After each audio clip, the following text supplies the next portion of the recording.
People that are going to make it in the future, the people that are making it today, let me share something with you. History is being read, but it's also being written by people with imagination. You got to become a risk taker. Write that down. Viscott said, if you're not willing to risk, you can't grow. And if you can't grow, you can't become your best. And if you can't become your best, you can't be happy. And if you can't be happy, then what else is there? You know what? I saw Dr. Norman Vincent Peale 23 years ago. But for 13 years, I wouldn't take the chance. For 13 years, I was living in my comfort zone. For 13 years, I kept saying, LesBrown, you can't do that. LesBrown, you can't have that kind of audience. LesBrown, you don't have the oratorical skills. You don't have the knowledge. You don't have the money.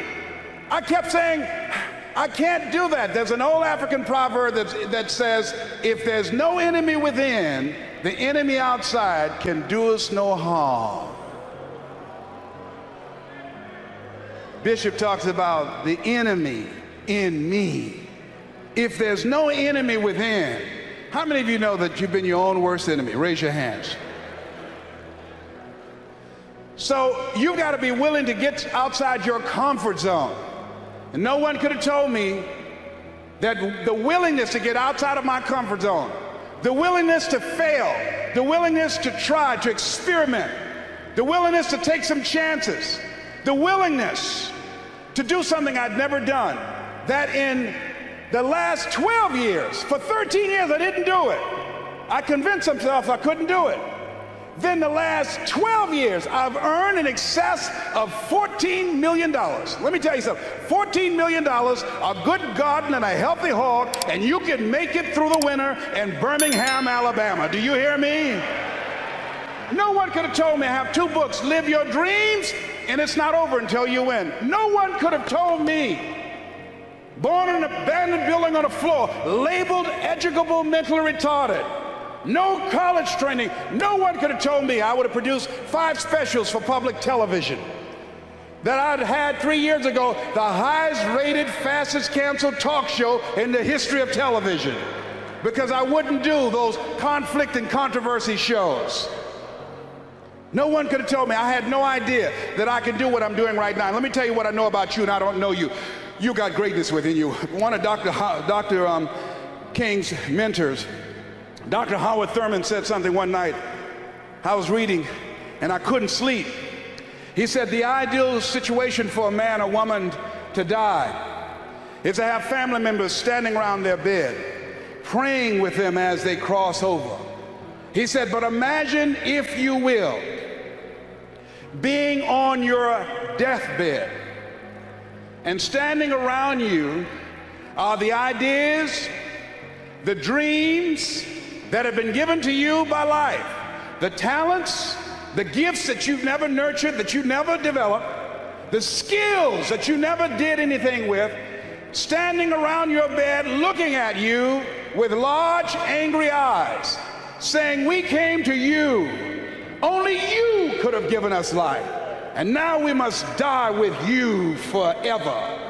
And the question is, if you died now, what dreams, what ideas, what talents, what abilities, what skills, what books, what sermons, what seminars, what businesses will die with you? Miles Monroe said the wealthiest place on the planet is not in the Far East, where they have oil in the ground. It's not in South Africa where they have diamond mines. He said the wealthiest place on the planet is the cemetery, because there you'll find dreams not pursued, books never written, songs never sung, sermons never delivered, businesses never erected, talents never nurtured, skills never developed. You survived 1 out of 40 million sperms. You were born to win. God wants you to be rich and wealthy and successful and to live the abundant life. You must affirm that for yourself every day.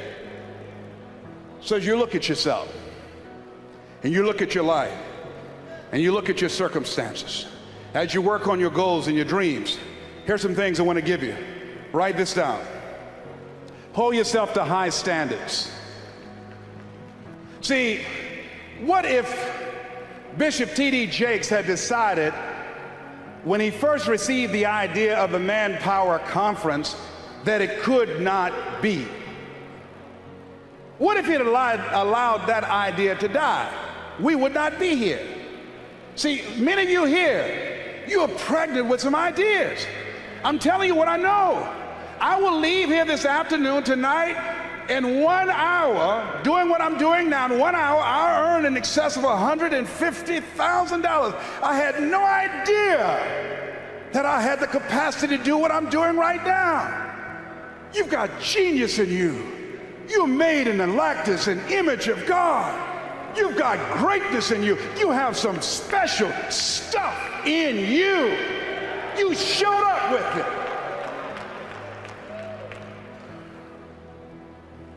So as you look at your life and you decide to become a risk taker, make it okay to fail, to experiment, trial and error. Repeat after me, please. No test, no testimony. Yeah, you're going to face some hard times. When you decide that you're going to commit your life to Christ, you're going to, at that time, go through unadulterated hell. What's the first thing they say when you get on an airplane before they take off? Fasten your seatbelt. Why? Because you will experience some turbulence before you reach a comfortable altitude.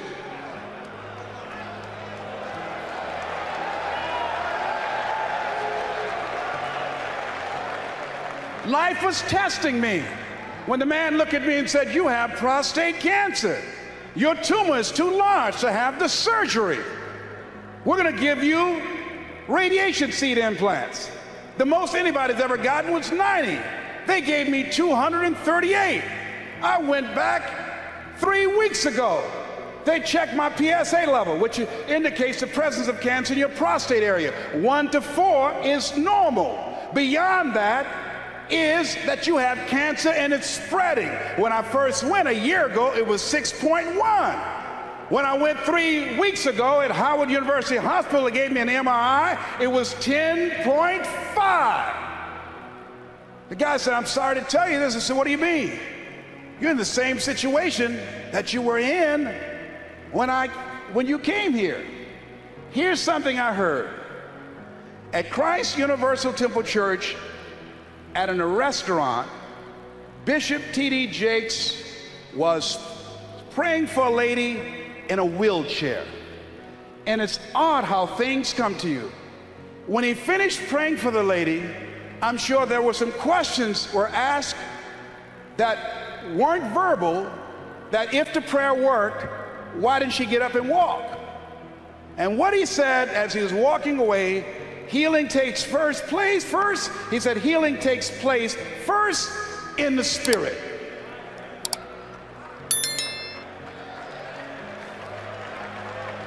It didn't matter about his numbers. It didn't matter about their diagnosis. Judge not according to appearances. You must have the faith to call forth those things that be not as though they were. Now, do you really believe? See, it's one thing to believe when you got money in your pocket. It's one thing to believe when your marriage is working out and you got your health and your children acting like they got good sense. Oh, it's good to say, "Oh, the Lord is blessing me." It's easy to believe then. Oh, but when you get that diagnosis, say, "You ain't gonna be here long."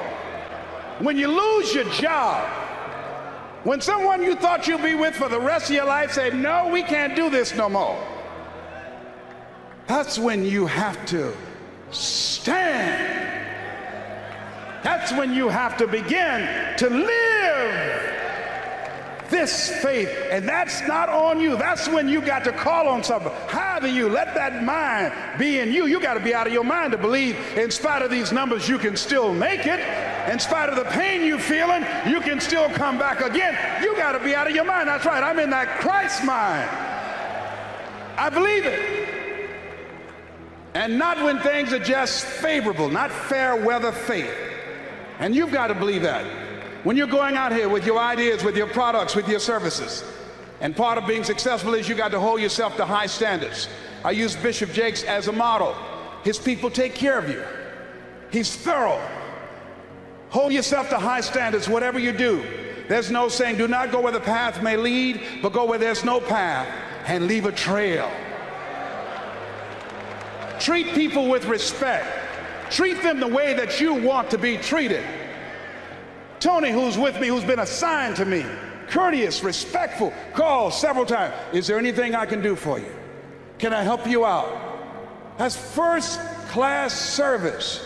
If you decide to provide first-class service, John H. Johnson, a book called Making Against the Odds, he said, there's no defense against an excellence that meets a pressing public need. When I decided to become involved in the motivational industry, I didn't have the money of a Dr. Norman Vincent Peale, of Zig Ziglar, of Tony Robbins, and all the other giants out there. I had the gift of gab. So what I did was I trained myself, I disciplined myself to read 3 to 4 books a week. First I started out a month. Now I've increased it with a reading system that I have. Mr. Washington said, Mr. Brown, yes sir. Do you want to make it? Yes sir. First you've got to develop your mind, young man, because you don't get in life what you want, you get in life what you are. Next, you've got to develop your communication skills. Once you open your mouth, you tell the world who you are. They said about Jesus, who obviously was an effective communicator, never spec a man.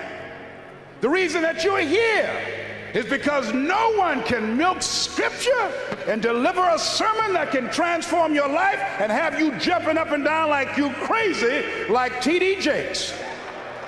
I'm home one day looking at this video my daughter gave me called He Called Me Son. Let me tell you something. By the end of that video, and I've never seen my father, when that video got to the end, I was going to the television saying, Daddy! Daddy, come back, Daddy! I pushed reverse and backed it up and said, Daddy! Let me tell you something. He just broke me down in my bedroom. All by myself. I'm looking around to see if anybody see me. That man crafted that message, you hear me? I'm crying like I'm at a funeral. I want my daddy.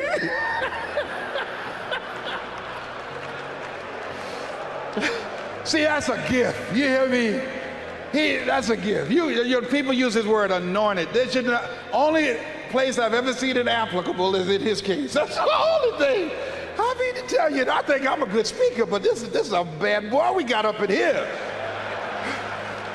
Words cannot encompass the symbolism of what we have the chance to see up in here. And yet, he's down to earth. I mean down to earth, wear all these little funny outfits he has. I mean, it knocks me out.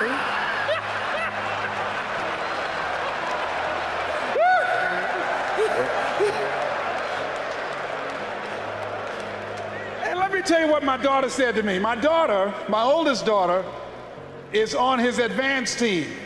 She said, you know what, I was listening to Dion last night, and I think I'm going to call Bishop Jakes daddy too. I said, I wish you would. I mean, I will throw you out here right now and break his leg by calling him daddy.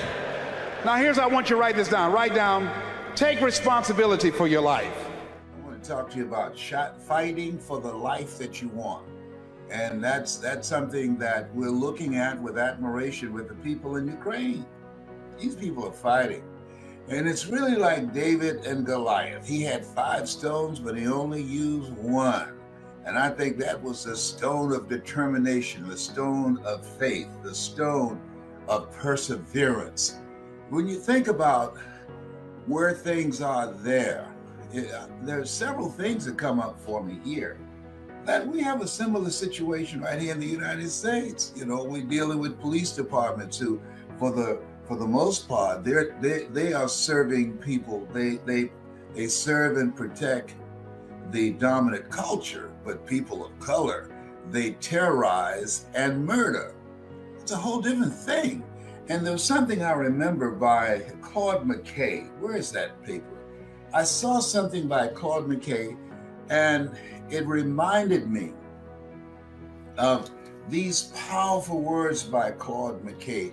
It was something that Claude McKay did. He was a poet from Jamaica, went to New York, and it was a piece that Claude McKay did called If We Must Die. I want to find that piece because it speaks to where if you want to have something in life, you got to be willing to go to the line for it. You got to be willing to fight for it. Frederick Douglass said something that I love very much. He said, power concedes nothing without a demand. People that dominate you and that control you, they're not just going to give that up and walk away. No, you got to fight, and you've got to be willing to fight to the death in order to get the things that you want. Give me the Claude McKay piece that we were talking about earlier.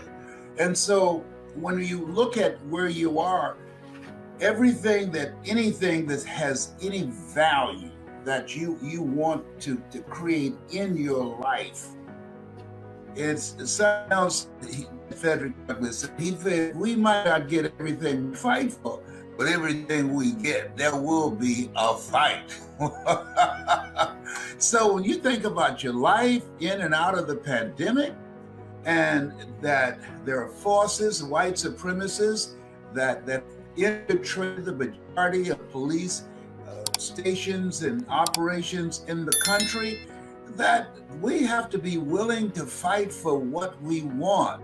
And people trying to turn back the hands of time, trying to deny us the opportunity to vote, working relentlessly to deny marginalized people opportunities in an unequal environment. It's a continuous fight.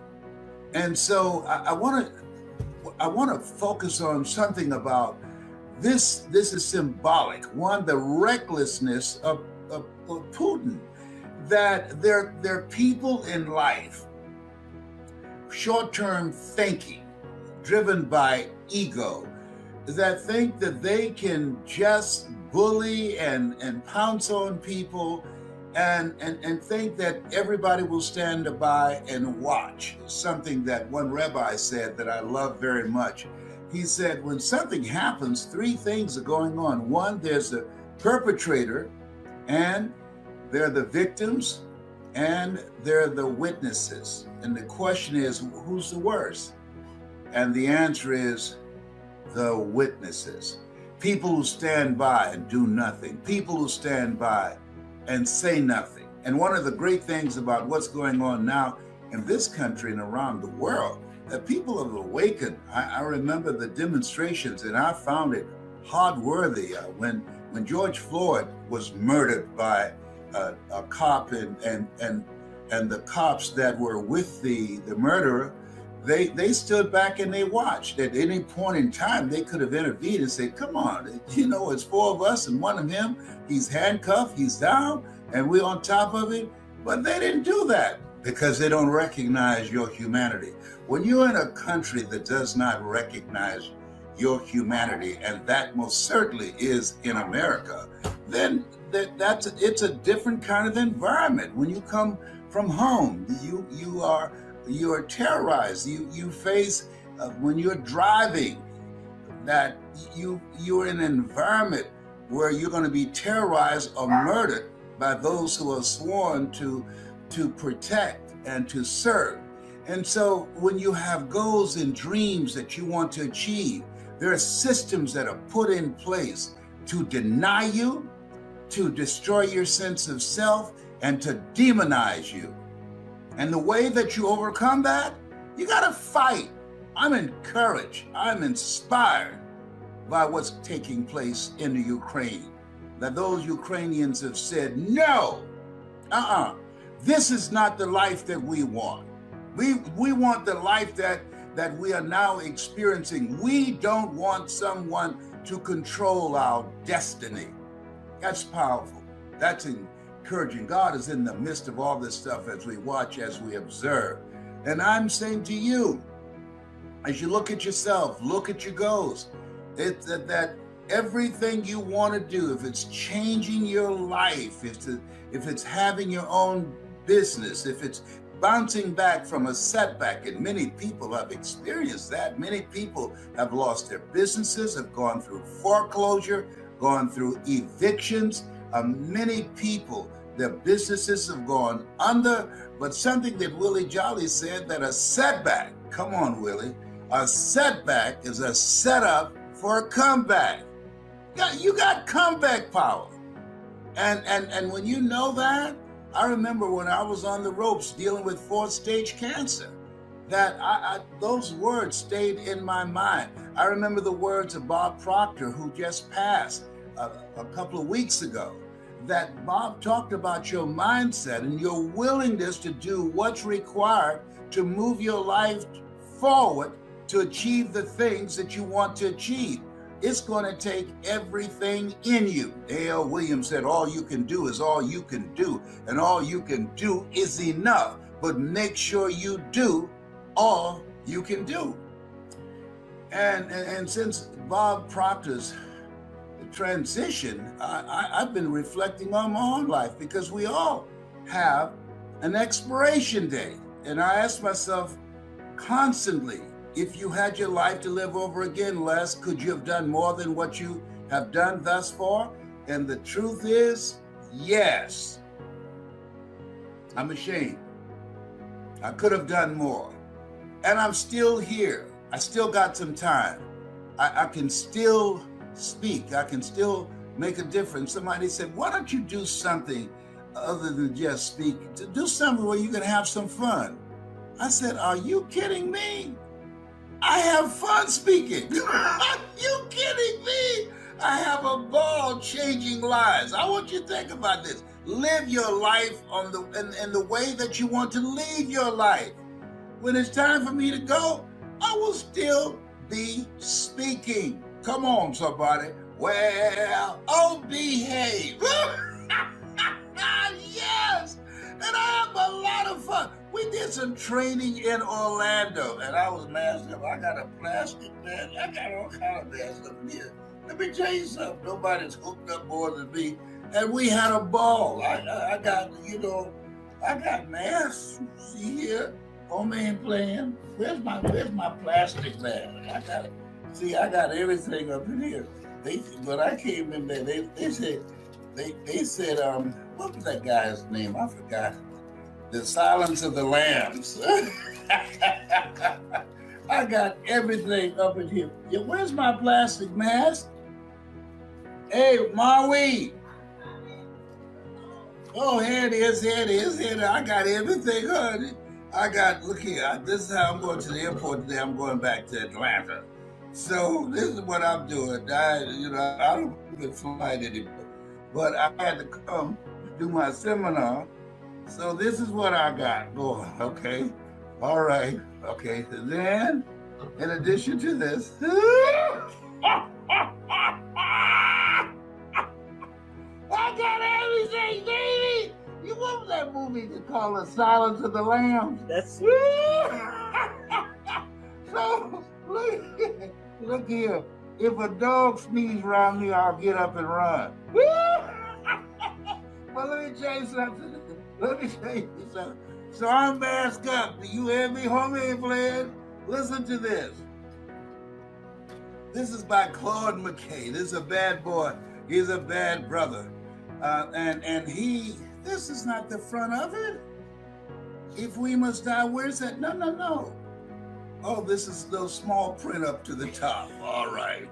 Listen to this. If we must die, let it not be like hogs, hunted and pinned in an inglorious spot, while around us bark the mad and hungry dogs, making their mock at our accused lot. Winston Churchill, he loved this. He said, if we must die, oh, let us nobly die, so that our precious blood may not be shed in vain.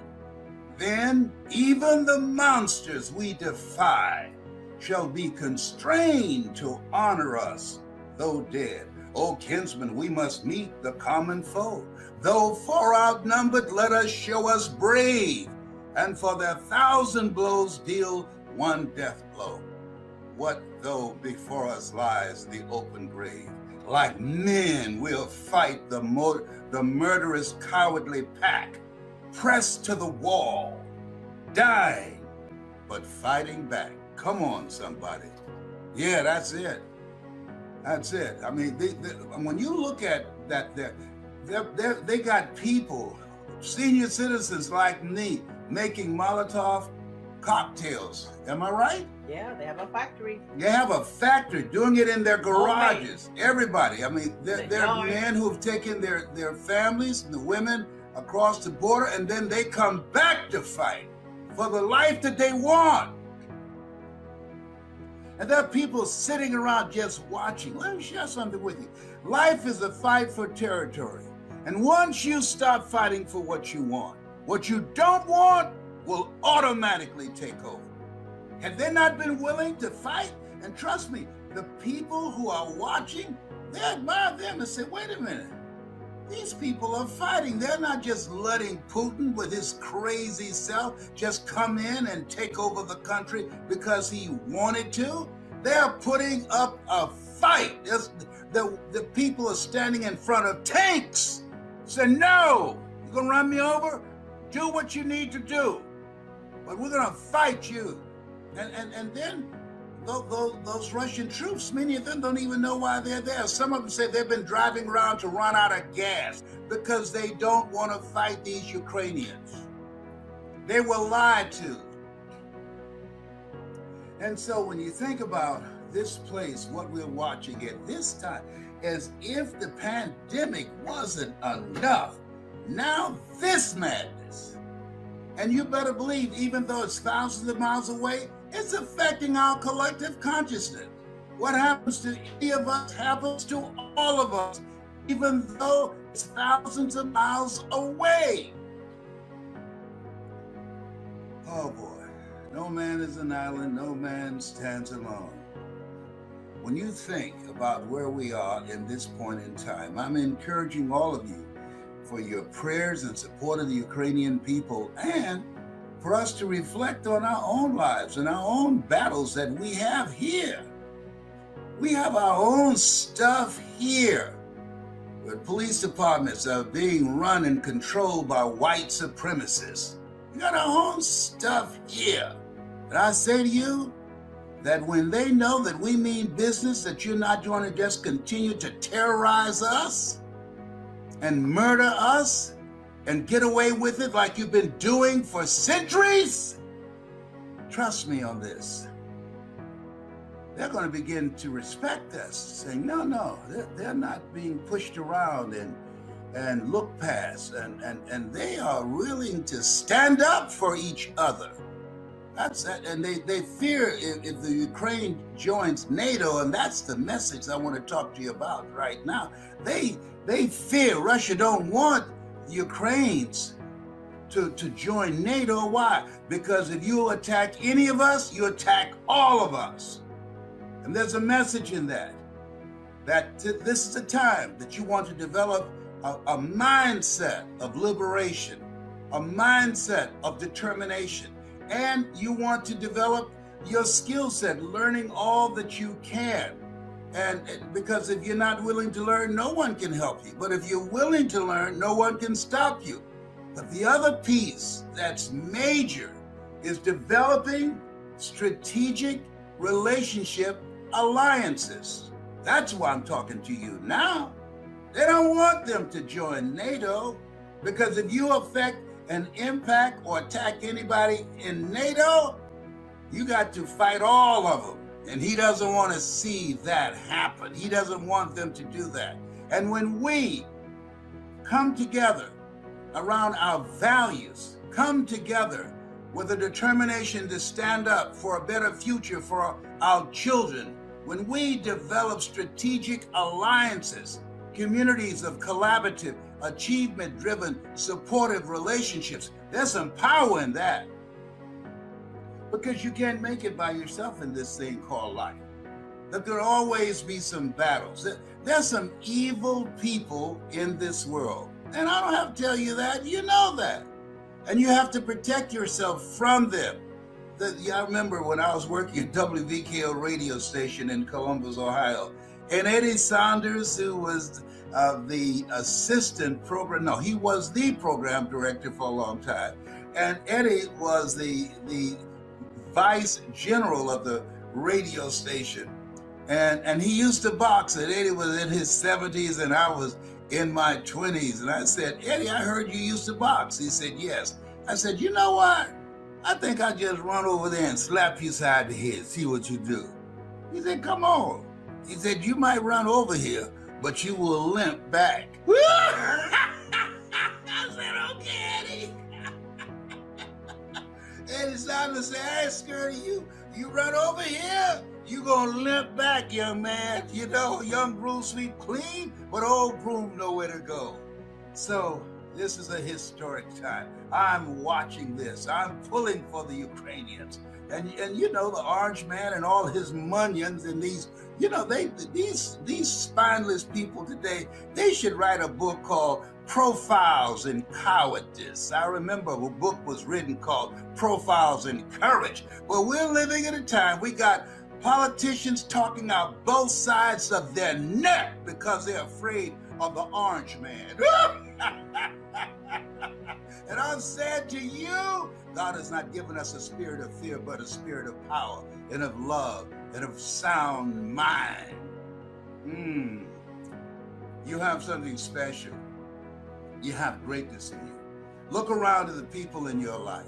Who is it that you need to build a deeper relationship with? And who is it that you need to walk away from those relationships? Why? Because they're not good for you. They bring no value in your life. I'm cleaning house. You hear me? I'm cleaning house because I found myself giving more in a relationship and they brought zero. There are people who are always there when they need you, but when you need them, you can't find them. And you have to ask yourself the question.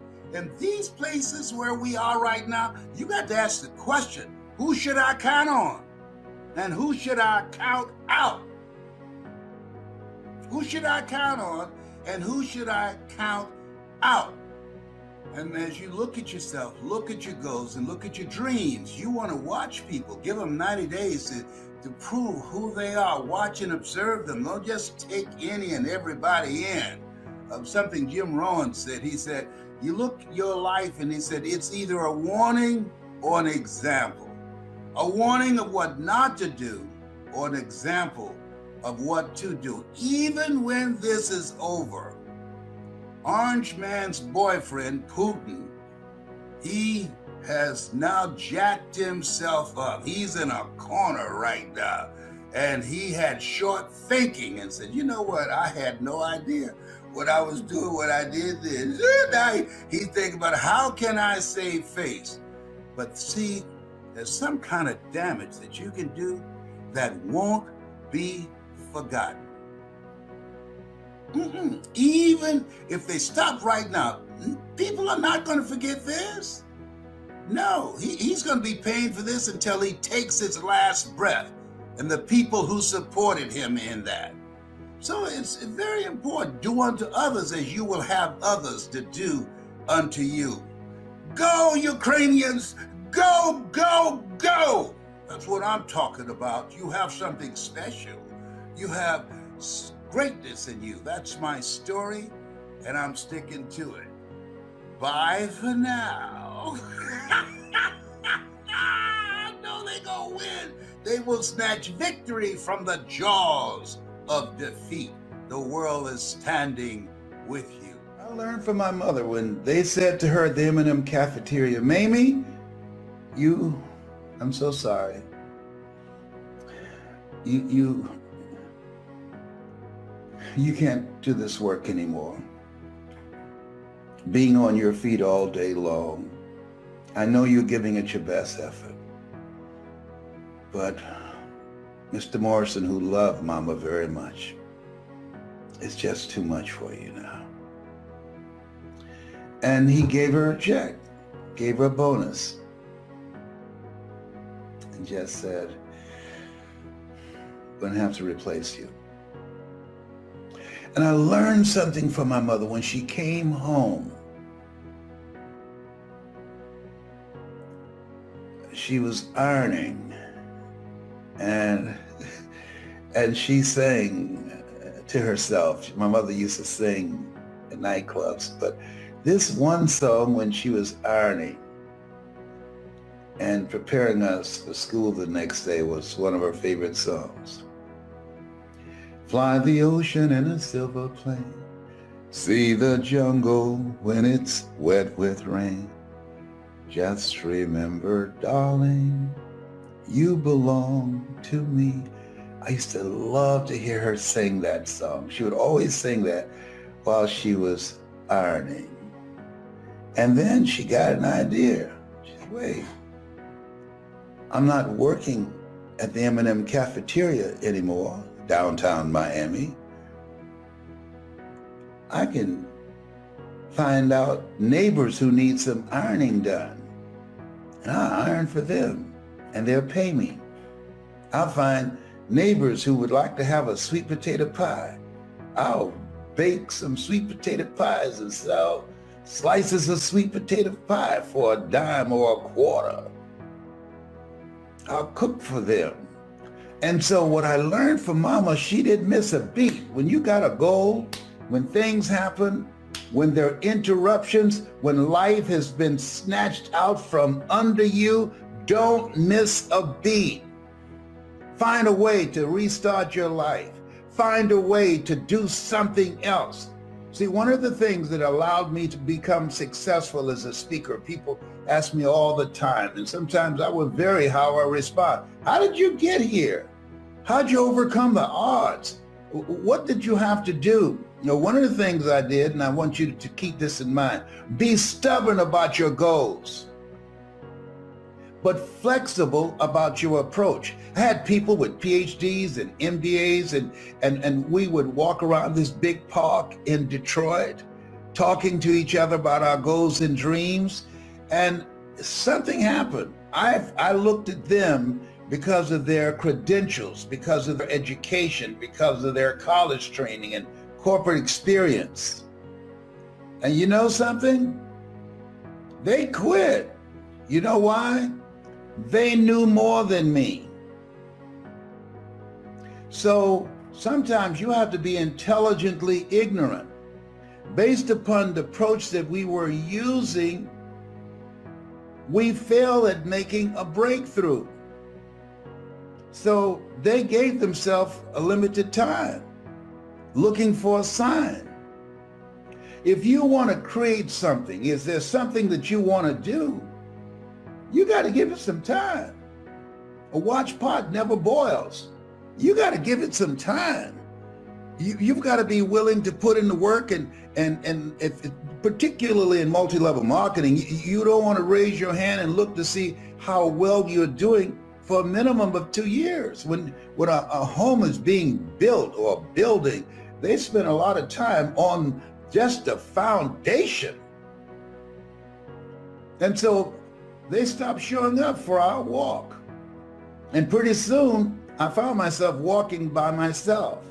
Let me share something with you. When you have goals and dreams and you're going in a certain direction, that it's lonely at the top. You're going to find yourself in certain situations by yourself. I can tell you this. They stopped coming out to walk with me, and they went back looking for a job. That was not me. That was not an option for me. That's a non-negotiable. No! I'm going to speak. I'm going to find a way. So you have to be stubborn about your goals and flexible about your approach. And so when it didn't happen as soon as they wanted it to happen, they stopped. I kept going. And that's what you've got to do. Don't stop. Keep going. That's what my mother did. She lost a job at the M&M cafeteria. She couldn't stand on her feet all day long, every day, because of arthritis in her ankles and in her knees. And so she didn't miss a beat. She started ironing and washing our neighbors' clothes and baking sweet potato pies and cooking for some of them. Don't stop. Stay busy. How did you know, Mamie, you can raise 7 children by yourself? I just believed the Lord will make a way somehow. And I'm saying to you, if you keep going, if you keep looking for a way, where there's a will, there's a way. If you keep moving, if you keep falling forward, if you keep getting back up, something's going to happen. Bob Marley said something I like. He said, you never know how strong you are until being strong is all you have. You never know how strong you are until being strong is all you have. It's your only option.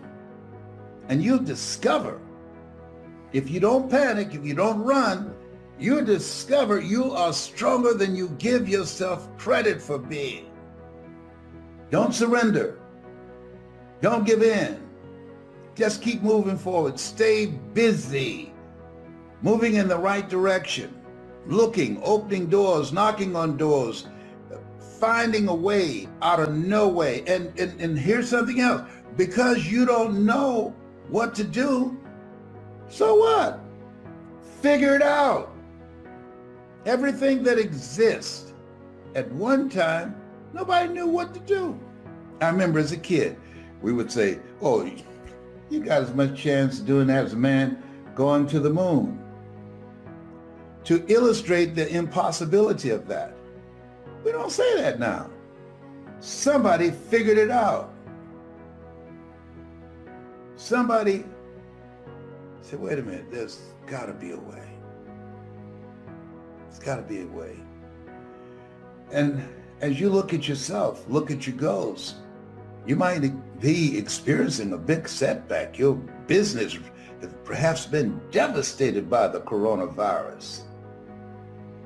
You're just saying, my God, first of all, that's a blow when you have to let people go and you don't have money to pay the bills because the business has been interrupted. Oh, we can open up and people can come in, or we have to close down. And then you say, wait a minute, opening up, all right, and I want my business, but I'm not willing to die for my business. Got to figure out another way. And this is this place where we are. That many times in life, when you're faced with a God-ordained opportunity, brilliantly disguised as problems and challenges, a lot of people give up. They surrender. They run with their tails between their legs. It's a God-ordained opportunity. There are opportunities here. In the midst of crises, 3 types of people going to come out of this: millionaires, billionaires, and witnesses, people who stood around and watched. You have something special. You have greatness in you. And whatever, no test, no testimony, whatever is in front of you, you have the power to handle it. But I don't know what to do. Okay, got that. You don't know what to do. Figure it out. You don't have to know what to do. Walk by faith and not by sight. Figure it out. Everything that exists, somebody was willing to put in the energy and the time to figure it out. Everybody. When John F. Kennedy in 1961 called his cabinet and they came in a room and they were going to decide, how can we beat the Russians to the moon? Werner von Braun, one of the most brilliant German scientists of that time, he looked at Werner, what can we do to beat the Russians to the moon? And Werner said 5 things. Everybody was prepared to start typing. This is before computers. Everybody was prepared to take a lot of notes. Everybody was looking for a long lecture that would take hours to determine how much staff and how much money, what the budget will be, what's the process. Everybody was, but they were set up for that. They went there. It was like a retreat, People that are going to make it in the future, the people that are making it today, let me share something with you. History is being read, but it's also being written by people with imagination.